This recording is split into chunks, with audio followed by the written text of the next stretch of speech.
Albert Einstein, जिन्हें दुनिया का सबसे बुद्धिमान व्यक्ति माना जाता है, उनकी इंटरनेट पे ये जीभ निकालते हुए फोटो आपने जरूर देखी होगी। पर क्या इसके पीछे का आप लोग राज जानते हैं? चलिए मैं आपको बताता हूं। एक्चुअली हुआ कुछ यूं कि एल्बर्ट आइंस्टाइन का 72वां जन्मदिन था और उस दिन एक फोटोग्राफर ने उनकी फोटो खींचते वक्त उनसे रिक्वेस्ट की कि सर थोड़ा मुस्कुराइए। अब उस दिन एल्बर्ट आइंस्टाइन मुस्कुरा कर थक चुके थे और इसी वजह से उन्होंने इस तरह से मुंह खोल के जीभ बाहर निकाल दी। और आप लोग ये जान के हैरान रह जाएंगे कि आगे चलकर यही फोटो 80 लाख रुपए में बेची गई, जिस पे एल्बर्ट आइंस्टाइन का सिग्नेचर भी था। गाइस, ये इंटरेस्टिंग फैक्ट जान के आपको कैसा लगा चैट सेक्शन में जरूर लिखेगा। ऐसे अमेजिंग वीडियो। अमीर लोग हमेशा बड़ा सोचते हैं और इसी वजह से वो और भी अमीर होते चले जाते हैं। कैसे, मैं आपको बताता हूं। एक बार किसी ने रतन टाटा जी से पूछा कि अगर अभी आपको BMW खरीदनी हो तो आपको कितना समय लगेगा? तो रतन टाटा जी ने जवाब दिया 5 साल। तो उस बंदे ने कहा कि 5 साल, आप तो इतने बड़े बिजनेसमैन हैं, मैंने तो सोचा कि आप चुटकियों में खरीद लेंगे, तो 5 साल कैसे? तो रतन टाटा जी ने जो जवाब दिया वो आप लोगों को सुनना चाहिए। रतन टाटा जी ने कहा BMW एक बहुत बड़ी कंपनी है।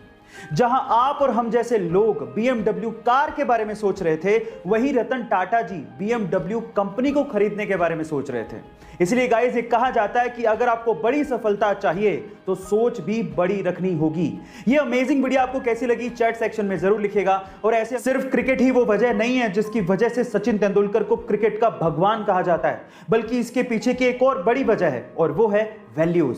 इसे एक एग्जांपल से मैं आपको समझाने की कोशिश करता हूं। जब 1996 के वर्ल्ड कप में बहुत सारी टोबैको और सिगरेट कंपनीज क्रिकेटर्स को एंडोर्समेंट के लिए या फिर एडवर्टीजमेंट के लिए अप्रोच कर रही थी, तो बहुत से नामी क्रिकेटरों ने इन्हीं सिगरेट और टोबैको कंपनीज के स्टिकर लगा लगा के बैटिंग की थी और इन कंपनीज को एंडोर्स किया था। लेकिन सचिन तेंदुलकर ने ऐसा नहीं किया।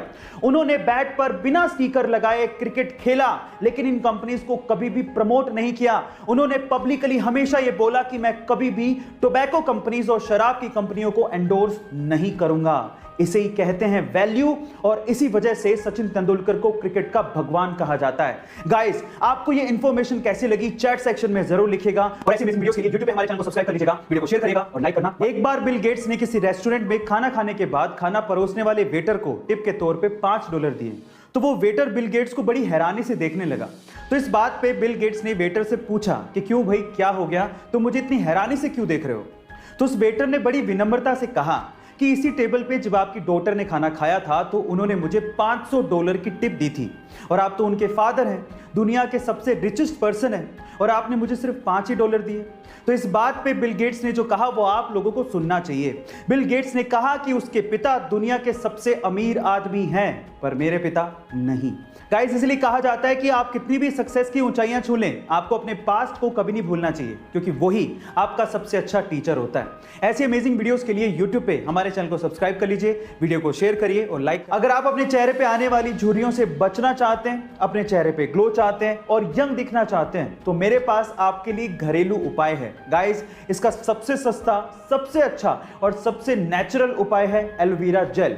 एलोवेरा जेल को आपको बाहर से भी खरीदने की जरूरत नहीं है। इसका पौधा आप घर पे ही लगा सकते हैं और उसके बाद एलोवेरा से एलोवेरा जेल भी आप घर पे ही निकाल सकते हैं। और अगर आप हर दिन 20 मिनट के लिए एलोवेरा जेल अपने चेहरे पे लगाएं और उसके बाद साफ पानी से अपने चेहरे को धो लें, और अगर आप ये रेगुलरली करते हैं तो आपके चेहरे पे ग्लो आएगा और आपके चेहरे की चमक बढ़ेगी और आप युवा दिखने लगेंगे। गाइस, ऐसे अमेजिंग हेल्थ टिप्स के लिए YouTube पे कोरोना की सिचुएशन में बहुत जगह पे लॉकडाउन लगा हुआ है और हम लोग अपने घरों में रहने पे मजबूर हैं। लेकिन जैसे ही कोरोना की ये सिचुएशन कंट्रोल हो जाएगी तो हम में से बहुत से लोग बाहर वेकेशन के लिए जाना चाहेंगे।